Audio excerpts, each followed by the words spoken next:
Welcome back to another episode of Rock Boys Football. With the transfer portal largely winding down, we're taking a look at some programs and going back over the last couple of months and handing out some transfer portal grades. And we're looking at this Auburn Tigers program, and the Auburn fans who've been listening for the last couple of weeks and months.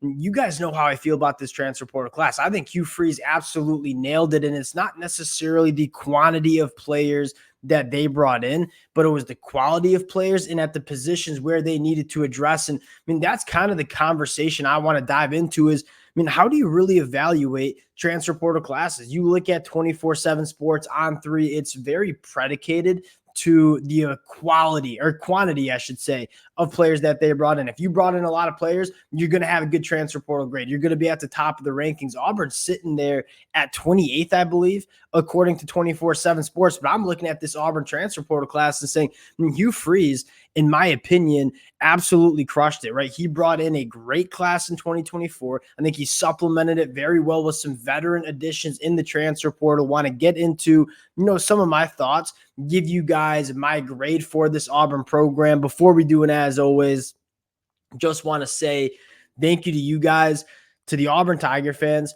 The amount of support you guys have shown over the last couple of weeks and months, it's been an absolute, I can't thank you guys enough. And I say this all the time, since Hugh Freeze has taken over this program, it has been an absolute blast to talk about. Can't thank you guys enough for rocking with it. If y'all do enjoy the content, consider subscribing to the channel. Much more importantly, would love to hear some of your transfer portal grades and your takeaways as well.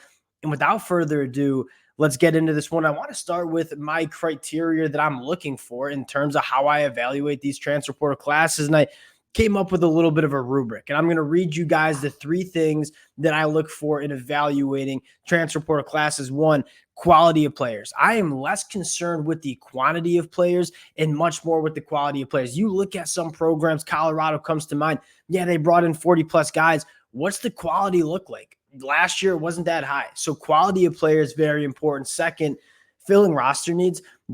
I think the transfer portal should really be used to address the needs and cracks in your roster heading into the fall, right? That's ideally how the portal is used. You don't want to go to the portal and just grab all the players that you can. That's not a calculated approach. I think Hugh Freeze was extremely calculated in making sure that he addressed those needs. And then lastly, what players did you lose? I think that's something that not enough people talk about. You see a lot of programs use the transfer portal extremely heavily. They bring in a lot of good players.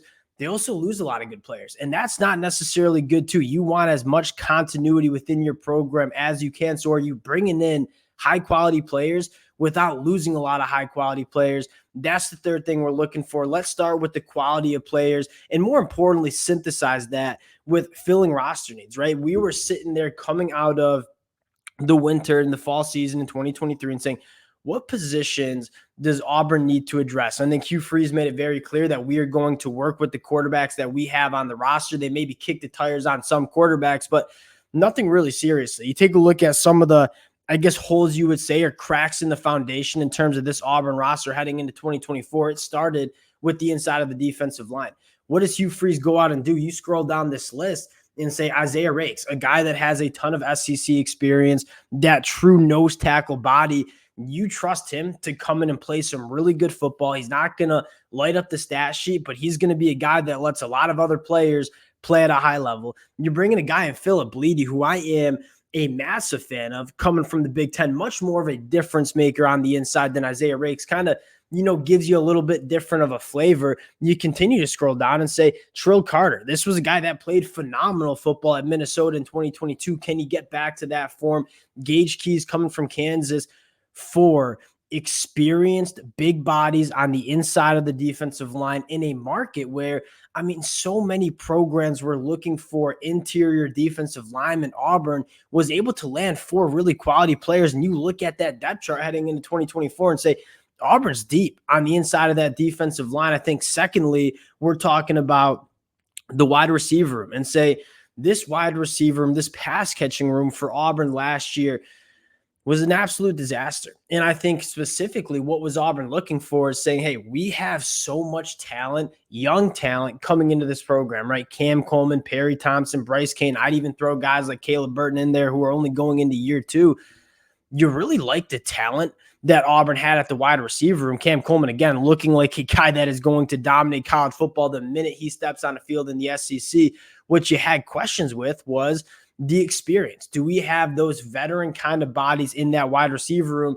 Going into the spring, you didn't really have that. And you had Robert Lewis coming from Georgia State, and then you had a guy in Keandre Lambert-Smith, who really just continue to bang the table for and say, Keandre Lambert-Smith is a difference maker at wide receiver. We've talked about him extensively. This is a guy that separates, can operate with the football in his hands, kind of gives you a different flavor in terms of the wide receivers you already had in that room. But most importantly, a guy that has played a ton of football at the Power 5 level, and you were kind of missing that heading into 2024. So I think they really satisfied the pass catching room. And then lastly, in the secondary, you're bringing Antonio Kite, you're bringing Jaron Thompson, who has played ton of football for Texas at a lot of different positions. You can do a lot of different things with. I look at, a lot of those boxes that we wanted to see Auburn check. They brought in players at those positions, but more importantly, high quality players that either have a lot of upside or have a lot of experience playing at the Power 5 level. That's kind of what you're looking for. And then you look at Auburn and some of the names that they lost. Yes, there were a few names that were maybe going to be on the 2 deep. I don't think Auburn lost a single starter through the transfer portal. Programs can't really say that across the country. You look at Auburn, you lost the guy in Jay Fair, who I think is a damn good wide receiver, but probably wasn't going to be a starting wide receiver for Auburn heading into 2024. JD Rhyme, maybe. But I think, again, you look at the names that they lost and say, all right, you brought in 14 high-quality transfers. You brought in a starting tackle. I should talk about Percy Lewis from Mississippi State, a guy that I absolutely love. You know how many teams were looking for starting caliber tackles? Auburn was able to land one. Now you get to kick Dylan Wade to the guard spot. Your offensive line gets better. You brought in 14 transfers who are all probably going to be, or most at least, are going to be in the 2 deep of this program heading into 2024. And you probably lost maybe 2 or 3 guys through the portal that were going to be in your 2 deep. And that might be a little bit generous. And I'm not knocking the players that decided to leave Auburn. I'm more just highlighting that, you look at Auburn and say, they brought in a lot of good players. They didn't lose a lot of good players, but most importantly, they brought in players at the positions they needed to address. And those are the 3 things that you're looking for Auburn. Now we're 7 minutes, 30 seconds in. I haven't given you guys my transfer portal grade for the Auburn Tigers.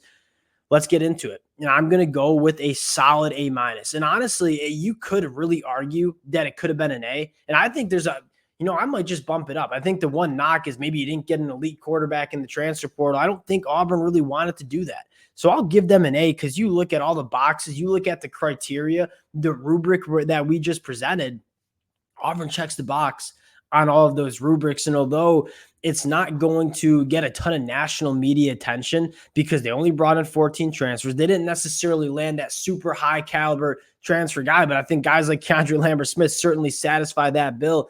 This Auburn team got better in the transfer portal. And I think they got better at the positions they needed to get better. And to kind of put a bow on this conversation, this is how you want to see Hugh Freeze build this roster. You want to see him focus on the high school ranks, continue to build the roster. The meat of the roster needs to be coming from the high school ranks. And then every year in the offseason, you'll look at your roster and say, hey, what cracks in the foundation do we have? Where are we maybe not as deep or as experienced as we want to be? Go get those names in the transfer portal. Don't use the transfer portal to build the meat of your roster. Use it to supplement it. And I think Hugh Freeze did a phenomenal job doing that in 2024. And I think this team is poised to take a massive step in the right direction during the 2024 year. We'll continue to talk about this program from a lot of different angles over the next couple of weeks. Appreciate you guys rocking with the fellas. If y'all do enjoy the content, consider subscribing to the channel. Appreciate you guys, and we'll talk to y'all later. Peace.